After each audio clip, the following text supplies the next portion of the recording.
When Caleb Rivers walked into the Magnolia Grand Ballroom, every head turned not out of respect, but confusion.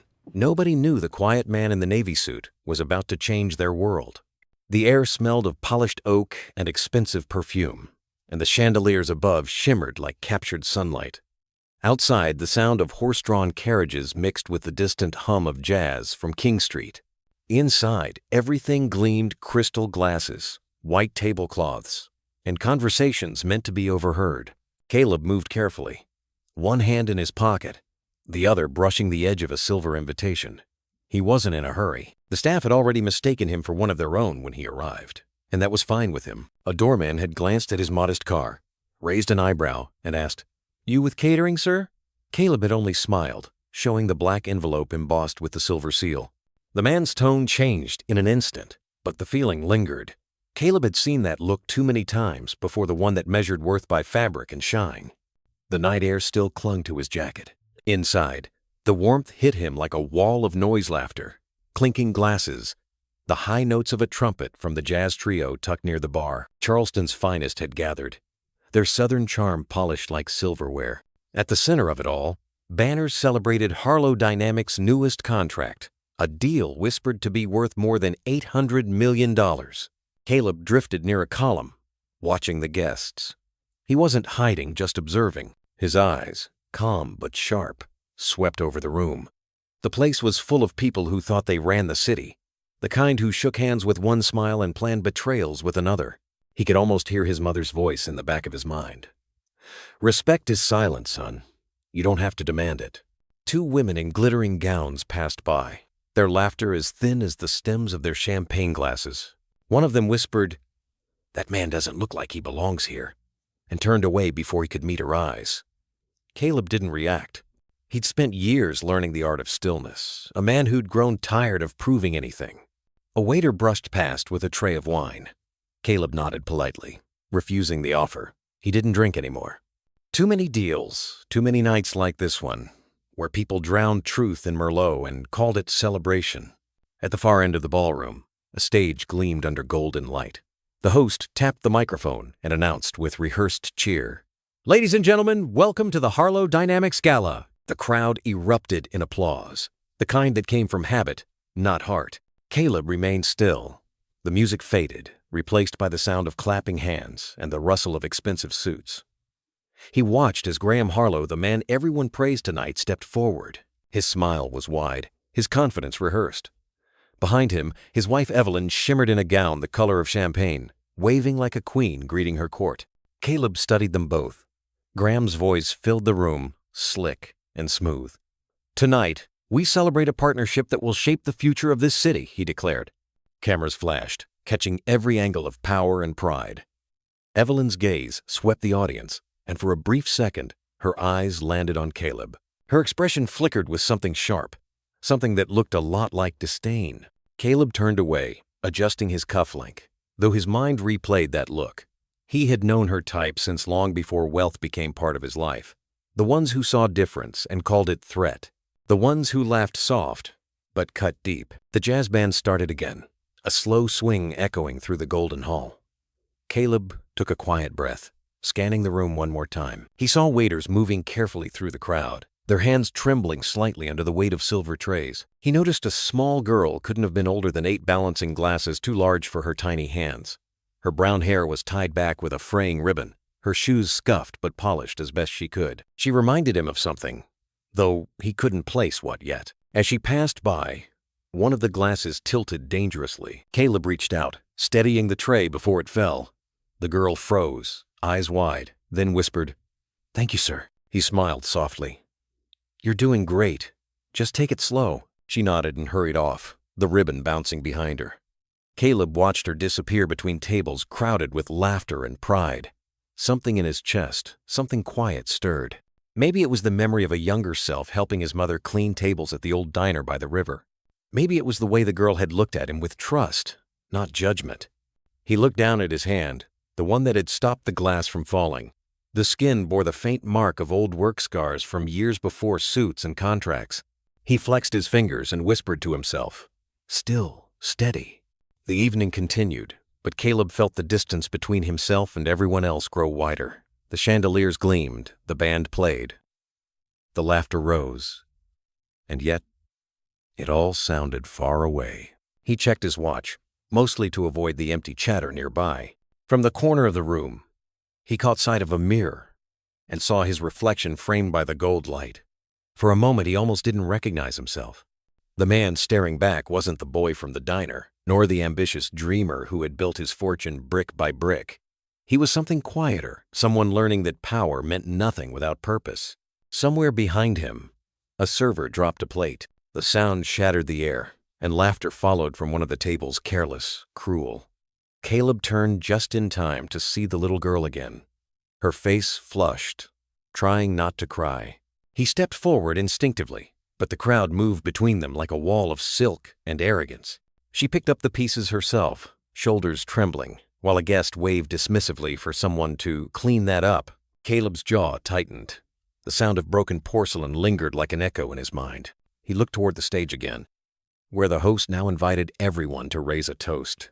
The crystal chimed in unison, elegant and hollow. Caleb didn't lift his glass. He had none. He just stood there quiet, observing, invisible among the people who believed they owned the world. And across the room, the little girl turned once more to glance at him, a silent thank you in her eyes, before vanishing into the golden light. The night rolled on like a long conversation that nobody really wanted to have. The laughter had grown louder, but it carried an edge now, the kind of joy people used when they needed to prove they were happy. Caleb stayed close to the marble column, a steady shadow in a room full of glitter. The string quartet played something cheerful, though nobody seemed to listen. A waiter paused beside him, offering a glass of white wine. Caleb shook his head with a gentle smile. "Water will do," he said softly. The waiter hesitated, studying him for a moment, maybe sensing something different in his tone, then nodded and walked away. When Caleb turned back toward the stage, the lights dimmed again. Graham Harlow was speaking with renewed confidence, his voice booming through the speakers. "To progress, to partnership, and to the future of our great city," the crowd roared, lifting their glasses high. Evelyn Harlow, beside him, gave a wave as delicate as her diamond bracelet, smiling as if the world itself existed for her applause. Caleb's gaze didn't waver. He thought of how easy it was for people like that to believe the world spun on their command. He had once been on the other side of that stage, a quiet man no one noticed, working twice as hard for half as much, just trying to be seen. Back then, he'd believed respect could be earned through success. Now, watching them, he realized that success had only changed the cost of being underestimated, not the feeling itself. A ripple of motion near the dance floor caught his attention. The small waitress, Sophie, he'd heard someone call her, was struggling with a new tray, her small arms trembling as she tried to balance glasses for the front tables. He could see her mother at the far end, exchanging worried glances with another staff member. Caleb took a step forward but stopped himself. The girl looked determined, her lips pressed tight, eyes set on her goal. She made it halfway across the floor before one of the guests, a man with too much wine and too little grace, turned sharply, bumping into her. The tray tilted, a glass slid off, and for a heartbeat, the whole room seemed to hold its breath. Caleb moved, steady and instinctive, catching the falling glass just before it shattered against the floor. The girl gasped, her eyes wide. He smiled faintly and placed the glass back on the tray. "You're doing fine," he whispered, voice calm as the river outside. "Just breathe, little one." Her shoulders eased. "Thank you, sir." He nodded once, then stepped back, disappearing into the crowd as if the moment had never happened.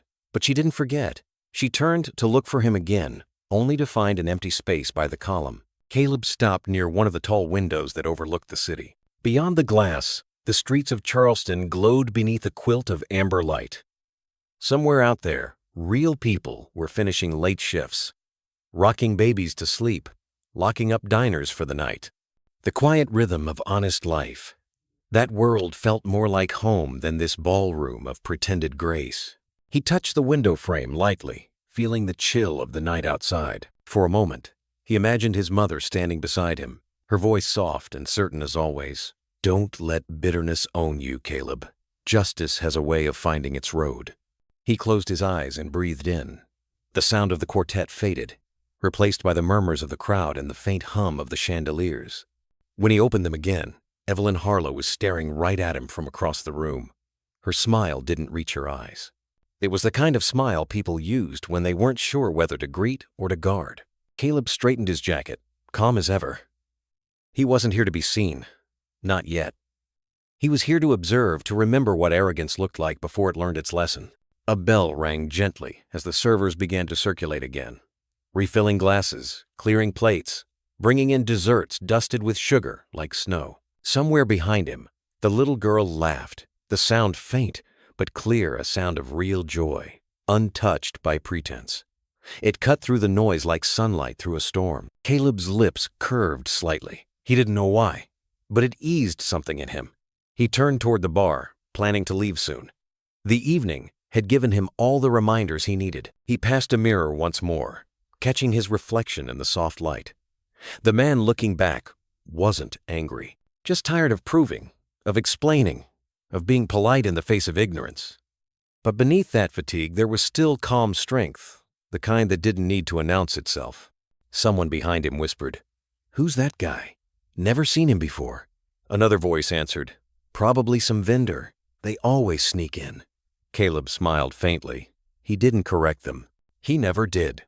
The host's voice rose again, announcing a final toast before the midnight dance. Guests turned toward the stage, leaving Caleb in the quiet margin of the room. He reached into his pocket, brushing the edge of the silver invitation, the one stamped with the emblem of the very company everyone here hoped to impress. He slipped it back inside his jacket. Some things didn't need to be shown. As the applause thundered once more, Caleb made his way toward the exit. The carpet softened his steps. No one noticed him go. The night air waited beyond the glass doors, cool and clean, free of perfume and pretense. And just before he reached the threshold, a small voice called from somewhere behind him. "Good night, sir." He turned slightly, just enough to see Sophie standing at the far end of the room, waving a little hand in his direction. Her smile was small but real, like a flicker of light in all that gold. Caleb nodded once in return, a silent promise he didn't yet understand. Then he stepped out into the Charleston night, where the air smelled of salt and jasmine and new beginnings.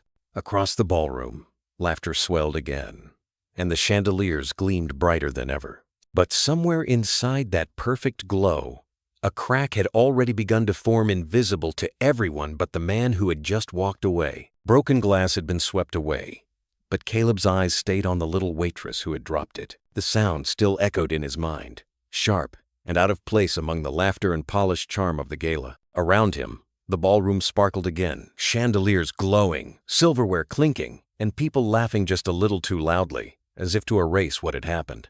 But Caleb knew better. Nights like these were built on pretending. The girl couldn't have been more than 8. She was tiny, with brown hair tied in a ribbon that had lost its color, and shoes that squeaked softly against the marble floor. Every step she took was careful, her small hands trembling under the weight of a tray filled with crystal glasses. She moved like someone afraid of being noticed. Caleb stood near a column, out of the way but close enough to watch. When the crowd turned back to their champagne and chatter, he stepped forward, kneeling just enough to help her pick up one last shard of glass hiding near her foot. "Careful," he said softly. "It's sharp." She looked up, startled, then gave him a shy smile. "Thank you, sir." Her voice was gentle, like the hum of a Sunday hymn. He smiled back, noticing the faint smudge of flour on her cheek, maybe from the kitchen where she'd been helping. "You working hard tonight, huh?" She nodded. "It's my mom's second job. I just help sometimes." Something in her words struck him deeper than expected. He wanted to ask more, but she looked past him suddenly, her eyes widening. A woman in an apron, her mother, no doubt, was motioning urgently from the far side of the room. "I gotta go," the girl whispered. Before she hurried off, she turned once more and added in a rush, "Mom says people who smile when they're hurt are the strongest." Then she ran to her mother, leaving Caleb frozen in place. Those words hit him harder than they should have. He had heard them once before, years ago, in another life. His mother's voice came back to him like a warm wind. "Don't let the world tell you who you are, baby. Keep your head high and your smile steady. That's real strength." Caleb straightened up, brushing the dust from his sleeve. The memory lingered like the scent of jasmine outside the ballroom windows. He turned to look for the girl again, but she had vanished among the sea of sequins and tuxedos. The host's voice boomed across the speakers, jolting him back. "Ladies and gentlemen, dessert will be served shortly." A round of applause followed, more habit than enthusiasm. Servers rushed in lines, refilling glasses, balancing trays. Caleb spotted the girl again near the dessert cart, her mother guiding her hands gently. He watched as she reached for the tall stem of a wine glass, her fingers stretching carefully. The glass wobbled, but didn't fall. She grinned, proud of herself. Her mother smiled too, tired but tender. For a brief moment, that corner of the ballroom felt different, softer, almost human. Caleb couldn't help it. He smiled too. A man's voice beside him broke the spell. "Evening, stranger. You from the press?" Caleb turned. A tall guest in a gray tuxedo eyed him over his drink. Caleb shook his head. "No, just observing." The man chuckled. "Observation's free, I suppose. But you might want to stand somewhere else before they ask you to refill their drinks." The words were meant as a joke, but they landed differently. Caleb gave a polite nod. "Thanks for the advice." As the man wandered off, Caleb glanced around the ballroom again. He could feel the stare's quick glances that slid away as soon as he looked back. He knew what they saw. A quiet man in a plain navy suit, standing alone, not networking, not laughing too loud. The kind people mistook for invisible until he wasn't. He took a sip of water from the bar and let the coolness settle him. Outside the tall windows, the reflection of the chandelier lights danced over the Ashley River. He thought about his old neighborhood across that river where laughter came from porches, not podiums, where people worked hard, prayed harder, and still found time to sit together on warm evenings. He had left that world years ago, chasing a dream he built with his own 2 hands. But standing here now, surrounded by wealth that had forgotten its roots, he wondered what exactly he'd gained and what it had cost. The band started up again, the sweet rhythm of a slow Charleston swing. Caleb set his glass down and turned back toward the floor. The little waitress was there again, weaving through the crowd with her mother close behind, holding the tray steady together. He noticed the care in Maria Lane's movements, the way she guided her daughter without words. Family, he thought. That's what strength really looked like. And yet, even as warmth stirred in his chest, something else crept into the room, a sharper kind of attention. From across the ballroom, Evelyn Harlow's eyes had found him. Evelyn Harlow's laughter rose above the hum of conversation, sharp enough to draw glances. She stood beside her husband near the center of the ballroom, one hand resting lightly on his arm, her smile practiced to perfection. From her place, under the chandelier's glow, she caught sight of Caleb again, standing quietly near the back, the kind of man who didn't belong in anyone's story unless he served a purpose. Her lips curved, not kindly. She leaned toward a friend and murmured, "How sweet. He's making friends with the help." The 2 women laughed softly, the sound like the clinking of crystal. Caleb heard it. He didn't turn. Instead, he looked toward the dessert table, where Sophie and her mother worked in sync, a pair of small, steady hands guided by tired but loving ones. Maria handed her daughter each plate like it was a secret mission, and Sophie carried them carefully, face glowing with quiet pride. He thought again of his mother. How she used to hum old gospel songs while working the late shift at the diner. How her hands had carried both exhaustion and grace. The memory softened something inside him that the night's cruelty couldn't touch.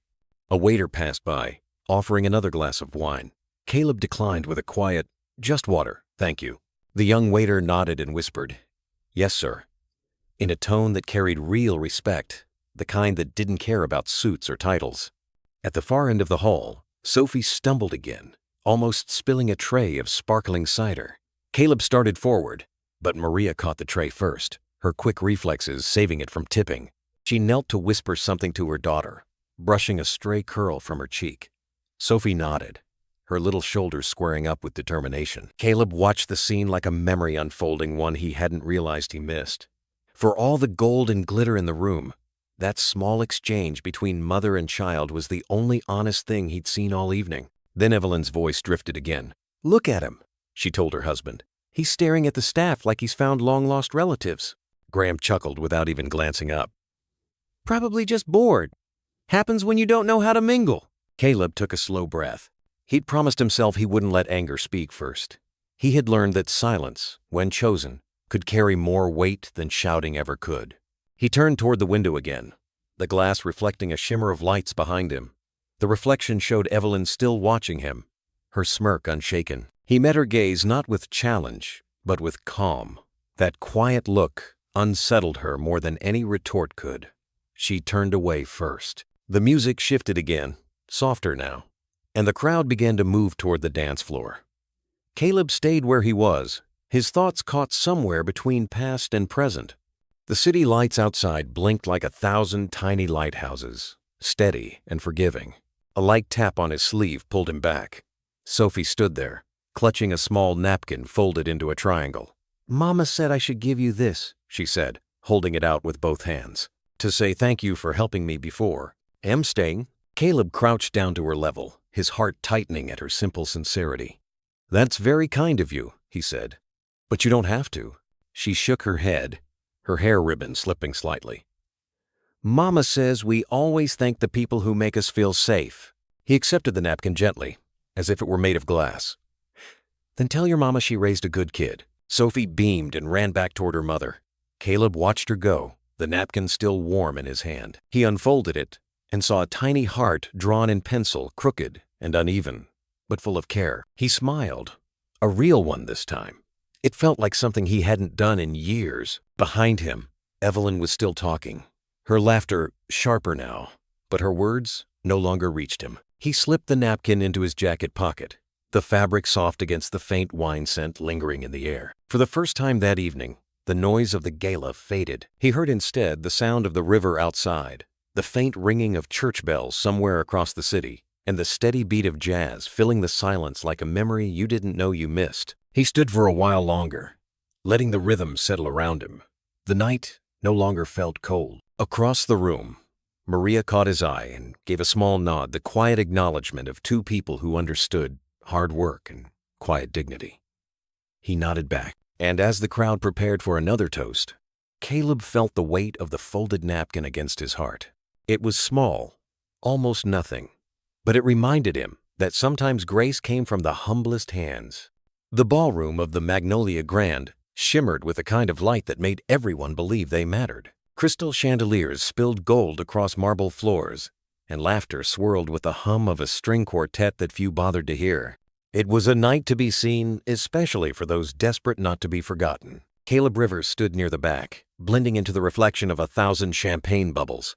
His navy suit was simple, his watch modest, his silence unbothered. The people around him mistook quiet for absence. They always did. Tonight's celebration belonged to Harlow Dynamics, a company basking in the glow of its nearly billion-dollar partnership with Hale Rivers Capital. Most in the room didn't know who the Rivers half of that name was, and that suited Caleb fine. He preferred to let arrogance reveal itself. Across the room, Graham Harlow, CEO, voice-trained for microphones, laughed too loudly at his own stories. Beside him stood his wife, Evelyn, her gown liquid gold, her smile measured to the decimal.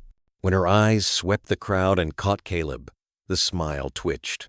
Not recognition, just irritation. Someone ordinary had slipped into her perfect frame. She leaned to her husband. "Who invited him? He looks like he came through the service door." Graham chuckled. "Probably catering. I'll handle it." Caleb turned toward the bar. A waiter offered him a glass of red wine. "No, thanks," Caleb said. "Coffee's enough." He preferred coffee these days, clear mind over clouded pride. He watched his reflection in the mirror behind the bar. Rows of diamonds, pressed suits, false laughter. So much effort to look effortless. When the music eased, Graham crossed the room with the confidence of a man who believed everyone was beneath him. "Evening," he said smoothly. "You part of the staff?" Caleb met his eyes. "Just observing." "Observing?" Graham repeated, laughing. "That's a first. Most people here came to celebrate." Caleb's voice was soft, but steady. "I've already had my celebration. I'm just here to see how people behave when they think no one important's watching." The smirk on Graham's face faltered for half a breath before he recovered. "Well, enjoy the view." Before Caleb could reply, Evelyn glided in, her perfume sweet and sharp. "Darling, everything all right?" "No problem," Graham said. "Our friend here was just, what was it?" observing. "How poetic," Evelyn purred. She plucked a glass of wine from a passing tray and extended it toward Caleb. "Then observe this. Take it to table 3, would you? They're waiting." The nearby laughter was polite. Nervous, Caleb didn't move. "That won't be necessary." Evelyn's brows arched. "Excuse me?" He looked at her calmly. "You'll regret that tone someday." The hush that followed felt heavier than the chandeliers. Graham tried to laugh it off. "Relax, folks. Just a misunderstanding." He took the glass from her hand, raising it theatrically. "Let's lighten the mood, shall we?" Then, with a grin meant for the cameras, he tilted the glass. Wine splashed across Caleb's collar, sliding down his lapel in a slow red stream. Gasps rippled through the room. Someone whispered, "He really did that." Caleb stood perfectly still. The heat of the liquid touched his skin, but not his composure. He wiped his jaw with 2 fingers, adjusted his sleeve, and said evenly, "You should have stopped when it was just words." Then he turned and walked away. No one followed. No one dared. Phones rose like mirrors, catching the moment from every angle. The quartet's song faltered, stumbled, and died. Near the dessert table, Sophie Lane, 8 years old, ribbon crooked in her hair, clutched her mother's apron. "Mama, why'd they do that?" Maria Lane hushed her gently. "Because some people forget what kindness looks like." When the ballroom doors closed behind Caleb, the laughter that tried to return sounded smaller, false. Graham poured himself another drink. "It's fine," he muttered. "Tomorrow, it'll be forgotten." But Evelyn wasn't so sure. Something in the air had shifted like a violin string pulled too tight. Outside, Caleb moved through the hallway where the world was quiet again. The echo of footsteps followed him, steady and deliberate. He loosened his tie, glancing once at the dark stain spreading on his jacket. He took out his phone. 1 call, 1 sentence. "Pull the offer. Lock every channel. Announce it at once." The reply came instantly. "Understood, Mr. Rivers." He ended the call. Silence settled again, clean, certain. By the time he reached the lobby, he could already feel the tide turning behind him. Guests were whispering, glancing at their screens, sensing the shift they couldn't name. A valet hurried toward him. "Your car, sir?" Caleb shook his head. "I'll walk." He stepped outside into the cool Charleston night. The air smelled of magnolia and river salt. The hotel lights glimmered on the water like promises already broken. He walked without hurry, each step steady, each breath slow. In the distance, church bells tolled 9 times. The city was alive, but his mind was calm, clearer than it had been in years. Behind him, the ballroom doors burst open. A murmur of confusion spread inside as screens flickered, messages chimed, and the celebration began to unravel. Caleb didn't look back. He simply whispered, almost to himself, "Let them learn what silence sounds like." So. And he kept walking into the night, into his peace. The hallway outside the Magnolia Grand was quiet now, stripped of its gold and laughter. Only the low hum of the air vents filled the stillness. The music, the toasts, the smug applause, all of it had faded behind closed doors. Caleb Rivers walked down the empty corridor, the stain of red wine drying across his suit like a signature he hadn't chosen. He stopped near the elevators, eyes calm, breath steady. He wasn't angry anymore. Anger was a short flame. What replaced it was colder, slower, and far more certain. He took out his phone. The glow lit his face softly. A single number sat at the top of his contacts. He pressed it. A voice answered immediately. "Ready for instructions, sir." Caleb's tone was low. "Pull the partnership. Close all channels. Announce the withdrawal within the hour." "Understood, Mr. Rivers." He ended the call. Just like that, the foundation of the night shifted. The elevator doors opened, revealing his reflection in the mirrored walls. He loosened his tie, the faint scent of wine still clinging to him. His expression didn't waver. As the elevator descended, he could almost hear his mother's voice. "Grace doesn't mean weakness, son. It means knowing when to walk away." When the doors opened to the lobby, the energy was different. Guests had begun to wander out, phones lighting their faces in cold blue. Some looked up when he passed, whispering softly. Others simply stepped aside. He didn't slow. A couple near the revolving doors stared openly. The woman whispered, "That's the man from upstairs." The man frowned. "He doesn't walk like staff."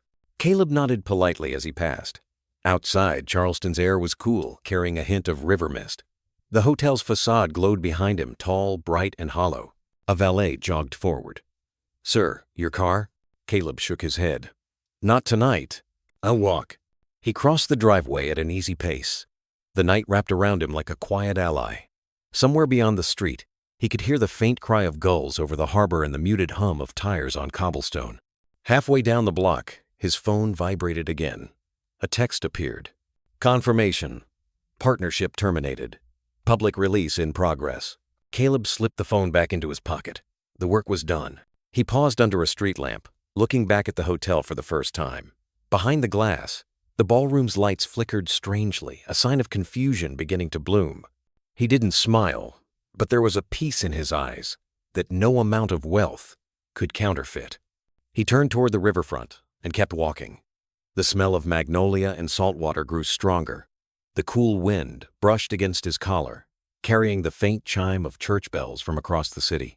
By the time he reached the corner, the first alerts had begun to ripple through the crowd inside. A hostess dropped her tray. Someone shouted, "The deal's off!" Inside, panic spread like a slow burn. Graham Harlow's voice cut across the ballroom. "What's going on?" The host, pale and trembling, held up his phone. "Sir, the partnership Hale Rivers Capital just announced a full withdrawal." Evelyn's lipstick trembled against her glass. "That's impossible."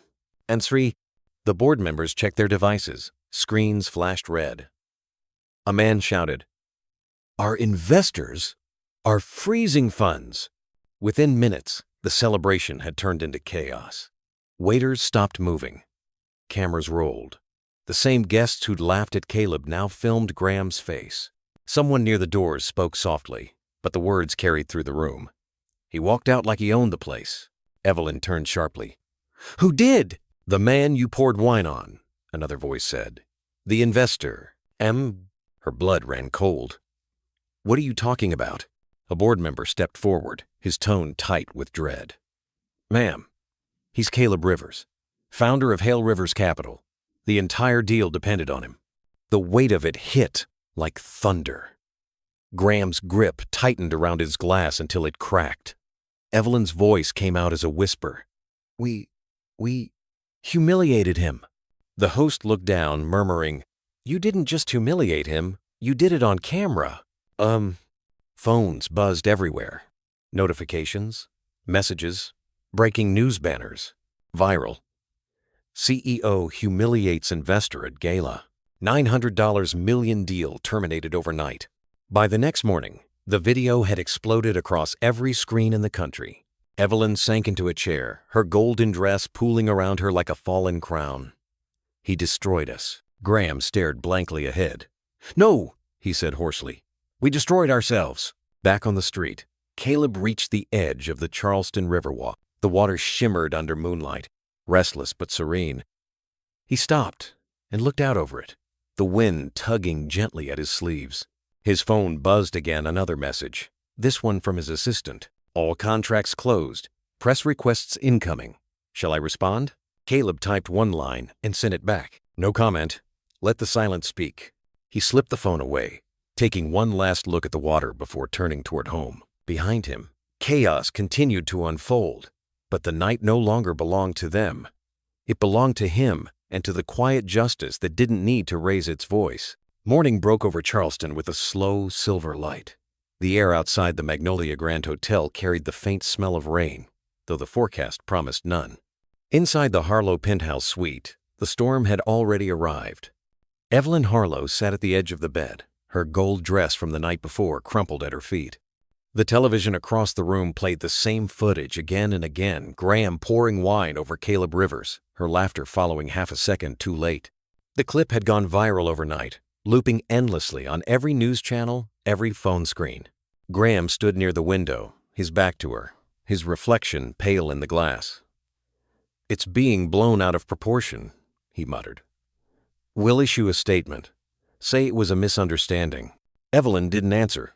Her eyes stayed fixed on the TV.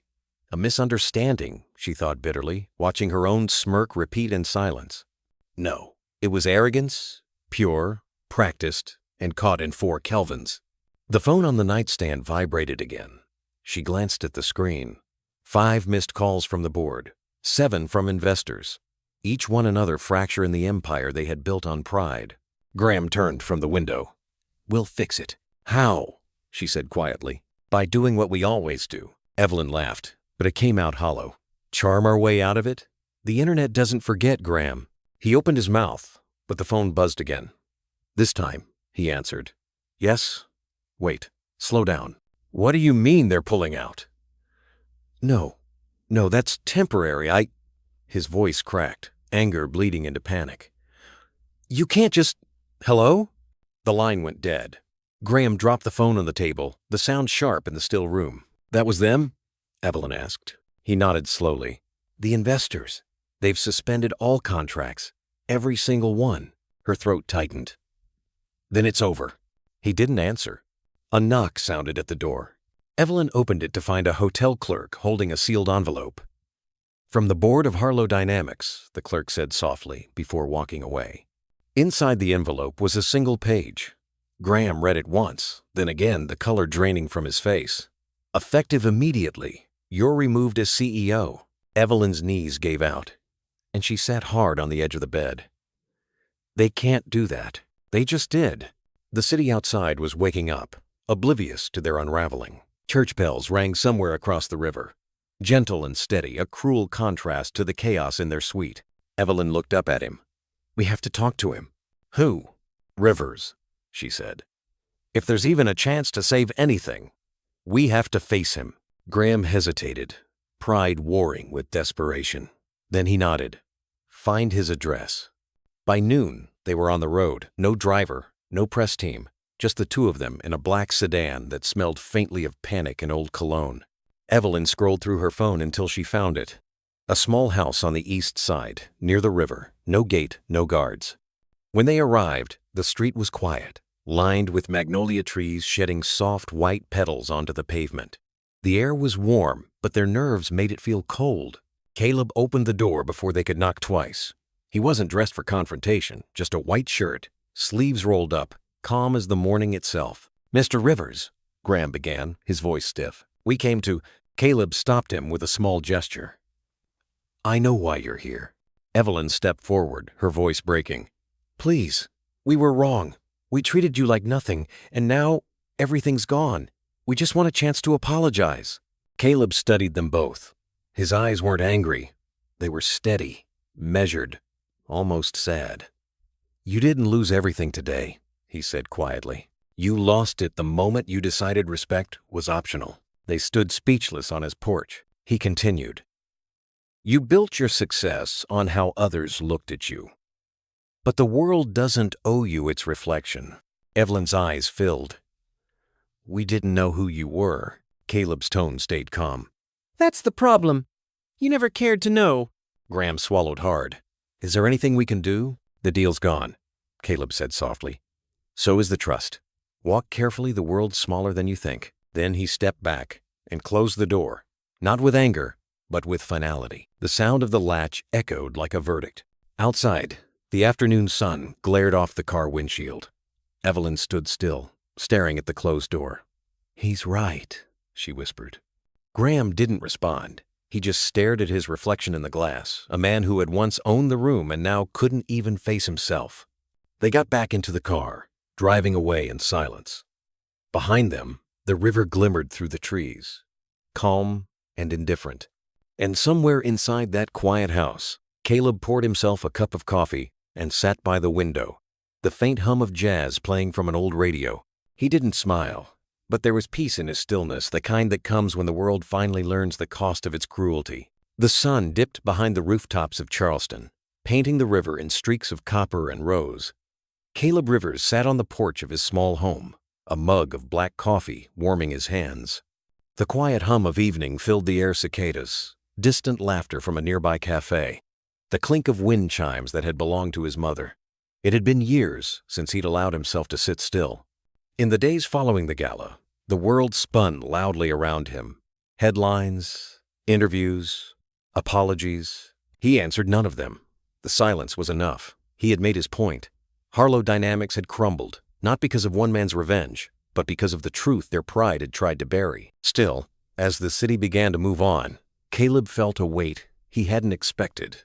Not guilt, exactly, but a deep ache of recognition. The humiliation they'd suffered reminded him of the man he used to be before his mother's illness. Before he learned that money could build walls thicker than compassion. He leaned back in his chair, eyes closing for a moment. The porch creaked softly beneath him. He thought of Clara Rivers, her voice gentle but firm. "Son, if your success ever costs you kindness, it's not worth the price." The breeze shifted. A soft knock interrupted the stillness. When Caleb opened the door, Maria Lane stood there, holding a small paper bag and smiling nervously. Little Sophie, her daughter, hid halfway behind her leg, clutching a sketchbook. "Good evening, Mr. Rivers," Maria said. We live down the street. Sophie wanted to thank you for something." Caleb frowned lightly. "Thank me? For what?" Sophie stepped forward, her curls bouncing in the amber light. "For not yelling. At the hotel. You just walked away. Mama said that was brave." Caleb blinked, surprised. "Brave?" Sophie nodded seriously. "Most people yell when they get hurt. You didn't. I drew you something. She opened her sketchbook and handed him a page, a child's drawing of a man in a blue suit, standing under a big chandelier, a red stain on his jacket, but a smile on his face. Behind him were tiny hearts, and in the corner, a little girl had written, "Kind winds." For a long moment, Caleb couldn't speak. Maria cleared her throat softly. She insisted on bringing it over. We didn't mean to intrude. "Oh." He looked at the drawing again, feeling something shift in his chest, a warmth he hadn't let himself feel in years. "You didn't intrude," he said quietly. "You reminded me why silence matters." Maria smiled, her eyes kind. "Sometimes silence says more than words, doesn't it?" Caleb nodded. "Sometimes it does." They chatted a few minutes longer about the neighborhood, the best pie in town, and the upcoming harvest festival by the pier. When they left, Sophie waved with both hands. "See you at the festival, Mr. Rivers." Caleb watched them walk down the sidewalk, the setting sun brushing gold across their shoulders. He folded the drawing carefully and placed it on his desk beside an old photo of his mother. That night, as he sat alone, the city lights reflecting through the window, he realized that the peace he'd found wasn't just from ending a deal, it was from rediscovering the part of himself that still believed in people. The next morning, he walked to the community center by the river, a place long forgotten since funding had dried up. Children used to play there after school. Now it stood half empty, windows dusty, laughter gone. Caleb ran his hand along the peeling paint of the doorframe. An idea began to form. He met with the town council a week later, offering to fund the center's restoration not as a business venture, but as a promise. He called it the Riverside Program, dedicated to teaching young people about leadership, humility, and community. When a reporter asked him why he was doing it, he smiled faintly. "Because power isn't about who stands on the stage," he said. "It's about who helps others find their place in the crowd." That fall, the Harvest Festival returned to the Charleston Pier for the first time in years. Lanterns hung from the magnolia trees, jazz music floated through the air, and children ran with ribbons trailing behind them. Caleb stood among the crowd, not as the man from the headlines, but as part of the community. Sophie spotted him and ran over. "Mr. Rivers, we saved you a slice of pie." He laughed softly. "Then I guess I better earn it." As the fireworks began to bloom over the water, Maria turned to him. "You know, the world could use more people who walk away from pride instead of fighting it." Caleb's gaze followed the sparks rising into the dark sky. "Maybe walking away isn't always losing," he said. "Sometimes it's the only way to start again." And as the music swelled and laughter rose around him, Caleb Rivers, once the man mocked for being ordinary, finally understood what his mother had meant. Grace wasn't silence or revenge. It was choosing peace, even when the world demanded spectacle. The Riverside program began with little more than paint cans, borrowed tools, and a handful of volunteers. Yet in that small, worn-down building by the river, something beautiful was being rebuilt, not just walls, but trust. Caleb Rivers stood on the front steps one September morning, sunlight spilling through the magnolia branches. The air smelled of sawdust and coffee. Inside, laughter and hammers echoed together in rhythm. It reminded him of summers long ago, when his mother organized neighborhood cleanups, and made everyone believe that kindness could fix more than money ever would. A van pulled up to the curb, its sides painted with a faded school logo. The door slid open, and children spilled out, local students, wide-eyed and talkative. Among them was Sophie Lane, carrying a box of art supplies almost too big for her arms. "Mr. Rivers?" she called out, grinning.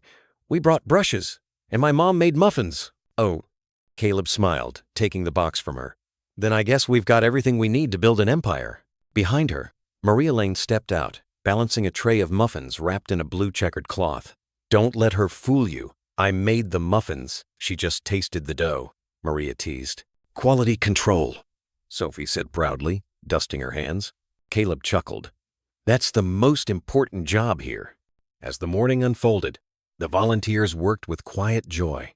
Maria painted window frames, Sophie sketched a mural on the back wall, and Caleb moved between rooms, sanding, lifting, fixing, but mostly listening. Every hammer tap seemed to stitch him closer to the community he'd once watched from a distance. At noon, they paused for lunch beneath the oak trees by the water.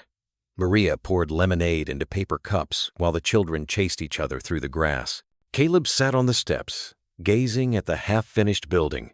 "You've got something special here," Maria said, sitting beside him. "It's not just about the center, is it?" He shook his head. "No, it's about giving back what I forgot I owed." Maria tilted her head. "You don't owe anyone anything." "Maybe not," he said softly. "But I owe the kid. I used to be the one who thought success meant being untouchable." She looked at him for a long moment, seeing the quiet pain behind his calm. "You're doing good work, Caleb. That counts for something." He nodded, but his eyes were distant, following the river's slow current. "Sometimes I wonder if redemption's a thing we earn, or just something we grow into." Before Maria could answer, Sophie ran up, waving her sketchbook. "Look, I finished it." She turned the page toward them, a bright mural design filled with blue bridges, people holding hands, and words painted across the top in uneven letters. "The bridge we build together." Caleb stared at the drawing, speechless. Maria smiled. "Looks like we have our new name." That afternoon, the volunteers began painting Sophie's design on the outer wall.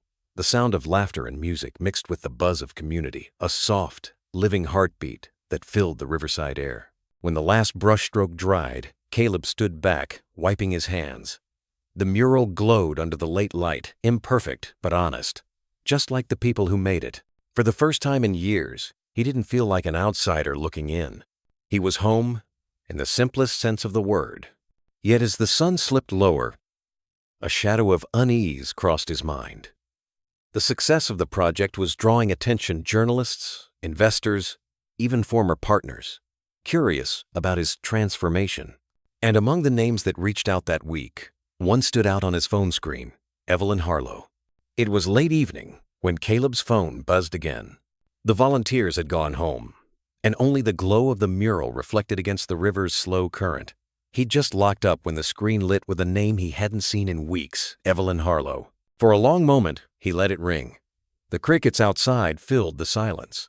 He finally answered, his voice steady. "Evelyn!" "Caleb." Her tone was fragile, stripped of the poise she once wore like armor. "I'm sorry to call. I didn't know who else would pick up."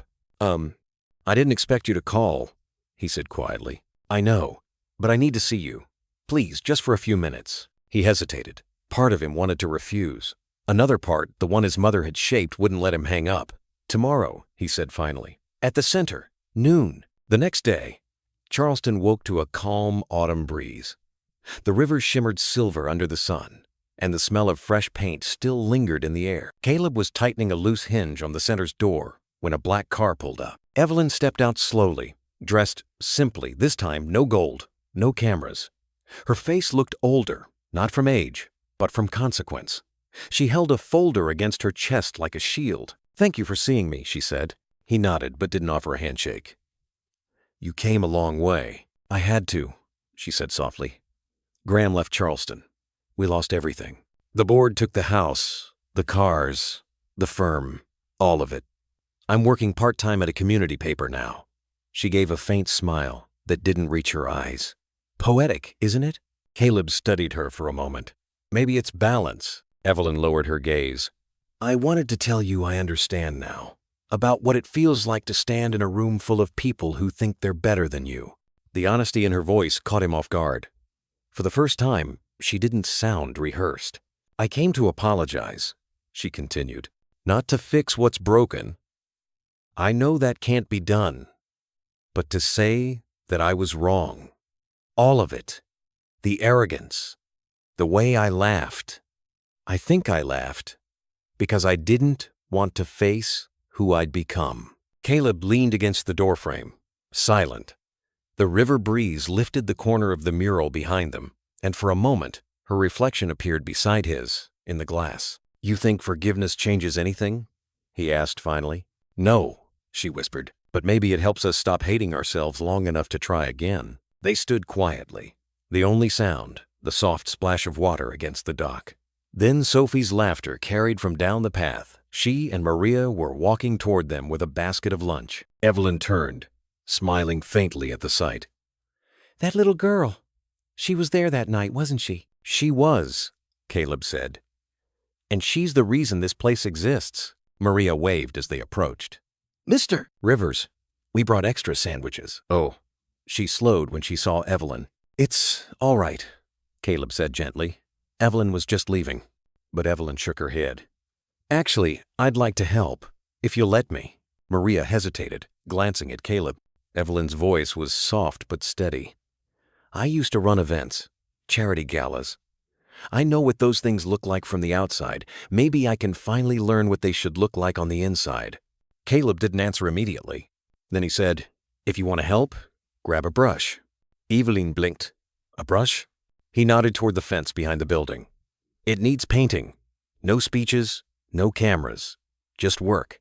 For the next 2 hours, they painted in silence. Sophie darted between them, humming as she went, a streak of yellow paint on her nose. Maria handed out lemonade, laughing softly every time Evelyn accidentally dropped her roller. The stiffness that had filled the air at first began to fade, replaced by something tentative, fragile, but real. When the sun started to dip, Evelyn put down her brush. You know, she said, I used to think leadership was about being in control. Now I think it's about admitting when you're not. Caleb wiped his hands on a rag. That's a lesson most people never learn until the world forces it on them.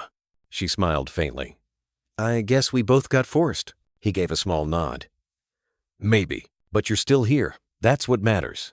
For a while, they stood side by side, watching the children chase each other across the yard, their laughter echoing through the river breeze. When Evelyn finally turned to leave, she paused by the gate. Caleb, thank you for letting me stay long enough to remember who I was before all the noise. He looked at her, and for the first time, the hardness in his gaze softened. Just keep building bridges, Evelyn. That's how you walk out of the ruins. M7. She nodded, tears bright but unshed, then walked toward her car, not in shame this time, but with a quiet resolve. As the last light of day stretched across the river, Maria joined Caleb on the steps. That took a lot out of you, she said. He nodded.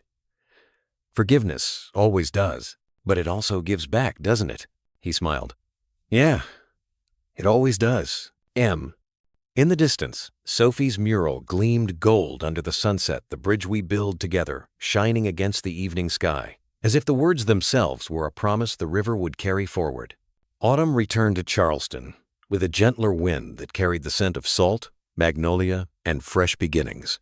The Riverside Center had been open for 3 weeks, and the laughter of children now filled the once empty halls. Every afternoon, sunlight spilled through the tall windows, painting the walls in shades of gold and hope.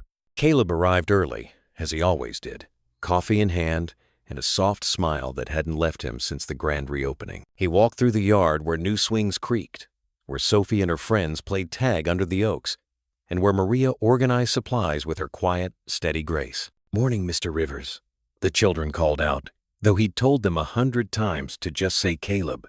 Morning, team, he replied, tipping his hat with mock seriousness. You all working hard, or hardly working? Laughter rippled through the group. Sophie raised her hands, smudged with chalk. We're decorating the steps. He crouched beside her, admiring the colorful drawings, hearts, suns, and a crooked river that twisted through them all. That's a fine river, he said softly. Sophie smiled. Mama says rivers remember everything they touch. The words stilled him. He looked toward the actual river shimmering beyond the trees. She's right, he said. They carry stories, even when we think they've washed away. Maria appeared with a clipboard, teasing gently. Careful, Sophie. He's going to turn that into a life lesson again. Chalub chuckled. I can't help it. I'm getting old. She smiled. Old, maybe, but not tired. They shared a quiet look, one built from all that had passed. Humiliation, forgiveness, rebuilding. The distance between them now felt less like a wall and more like a bridge. As the morning went on, volunteers arrived with fresh donations. Daniel approached Caleb, excitement bright in his eyes. The funding came through more than we expected. People saw what you started. They want to help. Caleb blinked, touched. That's good news. Daniel nodded. They asked to name the new library after you. The Caleb Rivers Learning Hall. Caleb shook his head immediately. No, name it after my mother, Clara Rivers. She's the reason I built this. Daniel smiled. Then Clara Rivers it is. The air around them felt lighter, as if the city itself approved. Later that day, as the sun began to dip, Maria walked beside Caleb toward the edge of the river. The wind tugged gently at her hair. The water glowed with the reflection of the setting Sunday. You know, she said, my grandmother used to tell me forgiveness is like water. You can't hold it, you just have to let it flow. Caleb smiled faintly. Then I guess we've both been standing by the right river. She nodded, slipping her hands into her coat pockets. I'm glad you didn't let bitterness win. He looked out at the horizon. Bitterness is just love that forgot its way home. They stood there a long while, the sounds of laughter drifting faintly behind them, the air filled with the warmth of peace reclaimed. The evening sky stretched wide over the river, burning orange and rose. The children's laughter faded into soft echoes as parents arrived to take them home. Caleb and Maria stayed behind, standing on the small wooden pier that jutted out into the water.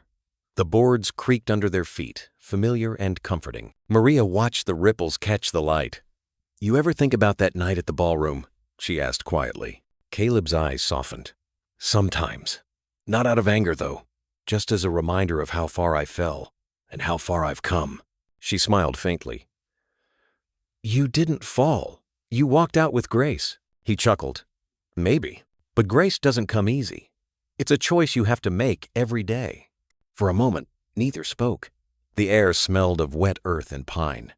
Down the hill, Sophie was picking wildflowers, humming a tune off-key. The sight made Caleb's heart ache in the gentlest way, not with pain, but with gratitude. She reminds me of hope, he said softly. Maria nodded. She reminds me that second chances are real. And Caleb glanced toward the water again, remembering his mother's words. Keep your head high and your smile steady. That's real strength. He whispered them under his breath, letting them dissolve into the evening air. Maria turned toward him. You know, you could have left Charleston, started somewhere new. He shook his head. Charleston remembers, and so do I. You can't heal what you run from. The sun slipped lower, scattering gold across the current. Caleb reached into his pocket and pulled out the napkin.